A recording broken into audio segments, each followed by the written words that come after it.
First, welcome back to our channel. So KSET paper on higher education system in India. So idr mele MCQ questions ನೋಡ್ತಾ ಹೋಗೋಣ. KSET 2025 ಗೆ this video is helpful for those who are preparing for KSET 2025. So daily KSET paper 1 ಗೆ minimum 10 questions ಅನ್ನು ನೋಡ್ತಾ ಹೋಗೋಣ. So ಇನ್ನು channel ಅನ್ನು ಯಾರು ಸಬ್ಸ್ಕ್ರೈಬ್ ಮಾಡ್ಕೊಂಡಿಲ್ಲ ಮಾಡ್ಕೊಳ್ಳಿ. So the first question,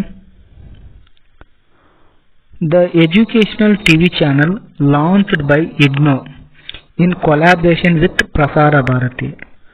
so Prasar Bharati ಸಹಯೋಗದೊಂದಿಗೆ ಇಗ್ನೋ ಆರಂಭಿಸಿದ ಶೈಕ್ಷಣಿಕ ಟಿವಿ ಚಾನಲ್ ಯಾವುದು ಅಂತ ಕೇಳಿದ್ದಾರೆ. ಸೊ ವ್ಯಾಸ, ಏಕಲವ್ಯ, ಜ್ಞಾನದರ್ಶನ, ವಿದ್ಯಾದರ್ಶನ ಅಂತಿದೆ. ಸೊ ಇಗ್ನೋ ಪ್ರಸಾರ ಭಾರತಿ ಸಹಯೋಗದೊಂದಿಗೆ ಶೈಕ್ಷಣಿಕ ಚಾನಲ್ ಯಾವುದಂದ್ರೆ ಅದು Gyandarshan. Option C is the right answer. So ಇದು 2015 KSET ಅಲ್ಲಿ ಕೇಳಿರ್ತಕ್ಕಂಥ ಕ್ವಶನ್ ಇದು. So important. Gyan Darshan. Move next question, which of the following is an FM radio channel launched by IGNOU for educational purpose. So ಕೆಳಗೆ ಕೊಟ್ಟಿರ್ತಕ್ಕಂಥ ಆಪ್ಷನ್ಗಳಲ್ಲಿ FM ರೇಡಿಯೋ ಚಾನಲ್ ಅನ್ನ IGNOU launch ಮಾಡುತ್ತೆ educational purpose. So ಯಾವುದು ಆ ಚಾನಲ್ FM ರೇಡಿಯೋ ಚಾನಲ್ ಅಂತ ಕೇಳಿದ್ದಾರೆ. So Gyanvahini, Gyandarshan, Vidyabharati and Shikshavani ಅಂತಿದೆ. So FM radio channel launched by IGNOU for educational purpose. So option A Gyanvani ಅಂತಂದು IGNOU FM radio channel start ಮಾಡ್ತಾರೆ. So option A Gyanvani is the right answer. Next question, IGNOU digital learning repository that stores self instructional material is. So IGNOU digital learning repository ಕಲಿಕಾ ಭಂಡಾರ self instructional material is.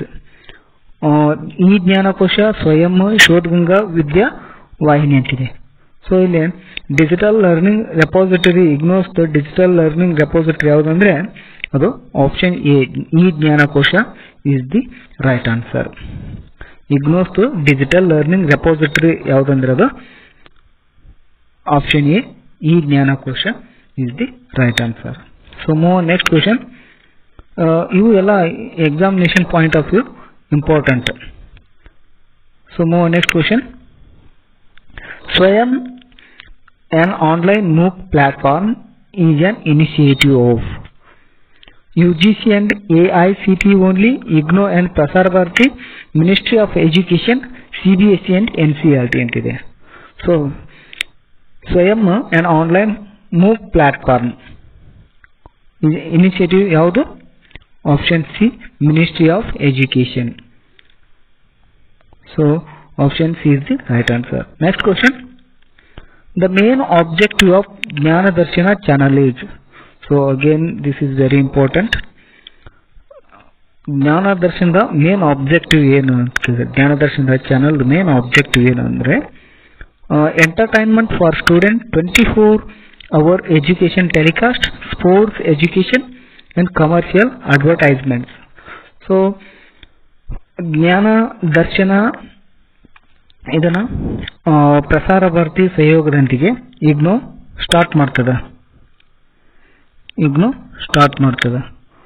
So ಯಾವುದು main purpose, main objective ಏನಂದ್ರೆ 24-hour educational telecast ಮಾಡ್ತದೆ. 24-hour educational related telecast ಮಾಡೋದು. So option B is the right answer. Next question, Shodhganga is related to. So this is very important. Examination point of UGC and KSET. UGC plus NET plus KSET. ಈ question important. Shodhganga ಯಾವುದಕ್ಕೆ ಸಂಬಂಧಿಸಿದೆ ಅಂತ ಕೇಳಿದ್ರೆ, so options collection of PhD thesis in India, digital lectures by IGNOU, school education repository, distance learning exam portal ಅಂತಿದೆ. ಶೋಧಗಂಗಾ ಯಾವುದಕ್ಕೆ ಸಂಬಂಧಿಸಿದೆ ಅಂದ್ರೆ collection of PhD thesis ಅನ್ನ ಕಲೆಕ್ಷನ್ ಮಾಡೋದು. So option A is the right answer. Shodhganga collection of Shodhganga is related to the collection of PhD thesis. Option A is the right answer. So move on next question. Which of the following is not an ICT initiative in higher education? ಕೆಳಗಿನವುಗಳಲ್ಲಿ not ICT initiative ಯಾವುದು ICT initiative ಅಲ್ಲ higher education ಅಲ್ಲಿ ಅಂತ ಕೇಳಿದ್ರೆ ಸ್ವಯಂ, Gyan Vani, ಶೋಧಗಂಗಾ, Bharat net ಅಂತಿದೆ. So ಸ್ವಯಂ, Gyan Vani, ಶೋಧಗಂಗಾ these are all the ICT initiative. So Bharat Net is ICT initiative alone. So option D is the right answer. More next question.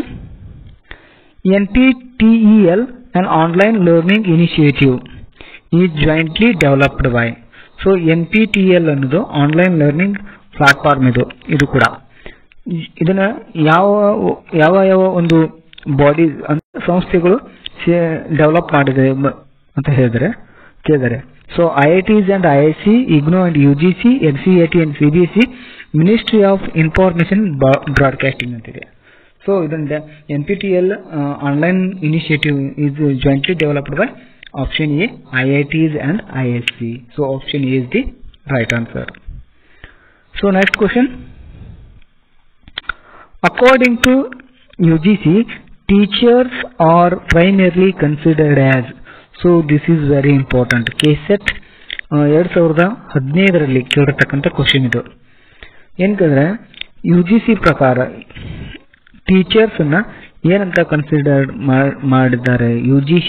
According to UGC, teachers are considered as ಅಂತ ಕೇಳಿದ್ರೆ so professors, faculty, facilitator, MRTS professor ಅಂತ ಕೇಳಿದ್ರೆ so UGC ಪ್ರಕಾರ teachers ಅನ್ನ ಫೆಸಿಲೇಟರ್ಸ್ ಅಂತ consider ಮಾಡಿದ್ದಾರೆ. So option C is the right answer. UGC ಪ್ರಕಾರ UGC ಇರುವಾಗೆ ಟೀಚರ್ಸ್ ಅನ್ನ teachers are considered as facilitators. Option C is the right answer. ಯಾಕಂದ್ರೆ UGC define teachers as a guides. Teachers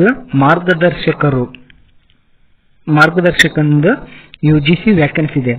not a just knowledge deliveries. ಕೇವಲ ಜ್ಞಾನ ನೀಡುವವರಲ್ಲ ಅವರು. Teachers are guides ಅಂದ್ರೆ teachers as a guides, not a just knowledge ಅನ್ನ ನೀಡುವವರಲ್ಲ ಅಂತ UGC consider ಮಾಡಿದೆ. So option C is the right answer. Teachers are considered as a facilitators. So this is very important. Next question. The UGC suggests that teachers should focus on more. UGC ಏನ್ ಸಲಹೆ ನೀಡೈತಿ ಟೀಚರ್ಸ್ಗೆ? should focus on more. UGC ಏನ್ ಸಲಹೆ ನೀಡೈತಿ ಟೀಚರ್ಸ್ಗೆ ಯಾವುದ್ರ ಮೇಲೆ focus ಮಾಡಲಿ ಅಂತ ಹೇಳಿದ್ರೆ rote learning, student centered learning, teacher centered lectures and discipline enforcement. So UGC ಏನ್ ಟೀಚರ್ಸ್ಗೆ ಅಂದ್ರೆ ಪ್ರೊಫೆಸರ್ಸ್ಗೆ ಏನ್ ಫೋಕಸ್ ಮಾಡ್ಲಿಕ್ಕೆ ಹೇಳ್ತೆ ಅಂದ್ರೆ ಸ್ಟೂಡೆಂಟ್ ಸೆಂಟರ್ಡ್ ಲರ್ನಿಂಗ್ಗೆ ಫೋಕಸ್ ಮಾಡ್ಲಿಕ್ಕೆ ಹೇಳ್ತಿದೆ. Teachers should focus more on student centered learning. So option B is the right answer. Next question ನೋಡೋಣ. A teacher who creates an environment for active learning is called. So ಯಾವ ಶಿಕ್ಷಕರು creates environment for active ಲರ್ನಿಂಗಿಗೆ active learning environment create ಮಾಡ್ತಕ್ಕಂಥ ಟೀಚರ್ಗೆ ಏನು ಹೇಳ್ತಾರ? ಒಬ್ಬ teacher it means professor active learning environment create ಮಾಡ್ತಾರಲ್ಲ ಅವ್ರಿಗೆ ಏನಂತ ಹೇಳ್ತಾರ? Monitor, facilitator, examiner and instructor. So UGC ಹೇಳಿದ ಪ್ರಕಾರ ಅಂದ್ರೆ ಪ್ರೊಫೆಸರ್ ಅಂದ್ರೆ ಟೀಚರ್ಸ್ನ ಅವರು ಫ್ಯಾಸಿಲೇಟರ್ ಆಗಿ ಕನ್ಸಿಡರ್ ಮಾಡಿ. So option B is the right answer. Next question. The UGC has been given the status of UGC ಯಾವ ಒಂದು has been given the status of UGC constitutional body ಅಥವಾ ಶಾಸನಬದ್ಧ ಅಂದ್ರೆ ಸ್ಟ್ಯಾಟ್ಯೂಟರಿ ಬಾಡಿ, ಶಾಸನಬದ್ಧ ಬಾಡಿ ಅಥವಾ advisory ಸಲಹಾ ಸಂಸ್ಥೆ ಅಥವಾ ನಾನ್ ಶಾಸನಬದ್ಧವಲ್ಲದ ಸಂಸ್ಥೆ ಅಂತ ಕೇಳಿದ್ರೆ. ಸೊ UGC ಒಂದು ಸ್ಟ್ಯಾಟ್ಯೂಟರಿ ಬಾಡಿ, ಇಟ್ ಮೀನ್ಸ್ ಶಾಸನಬದ್ಧವಾದ ಒಂದು ಸಂಸ್ಥೆ. Option B is the right answer. So next question ನೋಡೋಣ. Who appoints the chairman of UGC? So this is very important. ಇದು exam point of UGC and KSET ಎರಡು ಎಕ್ಸಾಮ್ಗೆ ಈ question ಒಂದು important examination point of ಅಂದ್ರೆ UGC who appoints the UGC chairman? UGCಯ ಅಧ್ಯಕ್ಷರನ್ನು ಯಾರು ನೇಮಕ ಮಾಡುತ್ತಾರೆ ಅಂತ ಕೇಳಿದರೆ. So prime minister of India ಇದೆ, president of India, governor of RBI, vice president of India. So UGC ಅಧ್ಯಕ್ಷರನ್ನು ಪ್ರೆಸಿಡೆಂಟ್ ಆಫ್ ಇಂಡಿಯಾ ಅವರು ನೇಮಕ ಮಾಡ್ತಾರೆ. ಅಂದ್ರೆ ಭಾರತದ ರಾಷ್ಟ್ರಪತಿ UGC ಚೇರ್ಮನ್ ನೇಮಕ ಮಾಡ್ತಾರೆ, ಅಪಾಯಿಂಟ್ ಮಾಡಲಾಗುತ್ತದೆ. Option B is the right answer. So next question ನೋಡೋಣ. Which of the following bodies functions under the UGC accreditation? So ಕೆಳಗಿನ ಯಾವ ಸಂಸ್ಥೆ UGC ಕೆಳಗೆ ಅಡಿಯಲ್ಲಿ ಸ್ಥಾನಮಾನಕ್ಕೆ ಕಾರ್ಯನಿರ್ವಹಿಸುತ್ತದೆ ಅಂತ ಕೇಳಿದ್ದಾರೆ. So NAAC, NTA, NCERT and NIOS. So option A, NAAC is the right answer. Next question. UGC has called teachers as. So this is very important again. UGC has called teachers as national builders, facilitators, agents of social change and all of the above. UGC has called teachers as UGC teachers ಏನು ಕರೀತಾರೆ ಅಂದ್ರೆ nation builders ಅಂತ ಕರೀತಾರೆ, ಫ್ಯಾಸಿಲೇಟರ್ಸ್ ಅಂತ ಕರೀತಾರೆ and agents of social change ಅಂತ ಇದೆ. So all of the above. So UGC called teachers as all of these. So option D, all of the above ಅಂದ್ರೆ ನೇಷನ್ ಬಿಲ್ಡರ್ ಅಂತಾನು ಹೇಳ್ತೈತೆ, ಫ್ಯಾಸಿಲೇಟರ್ ಅಂತ ಹೇಳ್ತದೆ, ಏಜೆಂಟ್ಸ್ ಆಫ್ ಸೋಷಿಯಲ್ ಚೇಂಜ್ ಅಂತ ಹೇಳ್ತದೆ. So option D is the right answer. ಇಲ್ಲಿವರೆಗೂ ಇದಿಷ್ಟು MCQ questions higher education ಮೇಲೆ ನೋಡಿದ್ದೇವೆ. So if you like this video please subscribe my channel for more videos. Next ವಿಡಿಯೋದಲ್ಲಿ KSET ಸಂಬಂಧಿಸಿದಂತೆ ಮತ್ತಷ್ಟು MCQ ಕ್ವಶನ್ಸ್ಗಳನ್ನು ನೋಡೋಣ.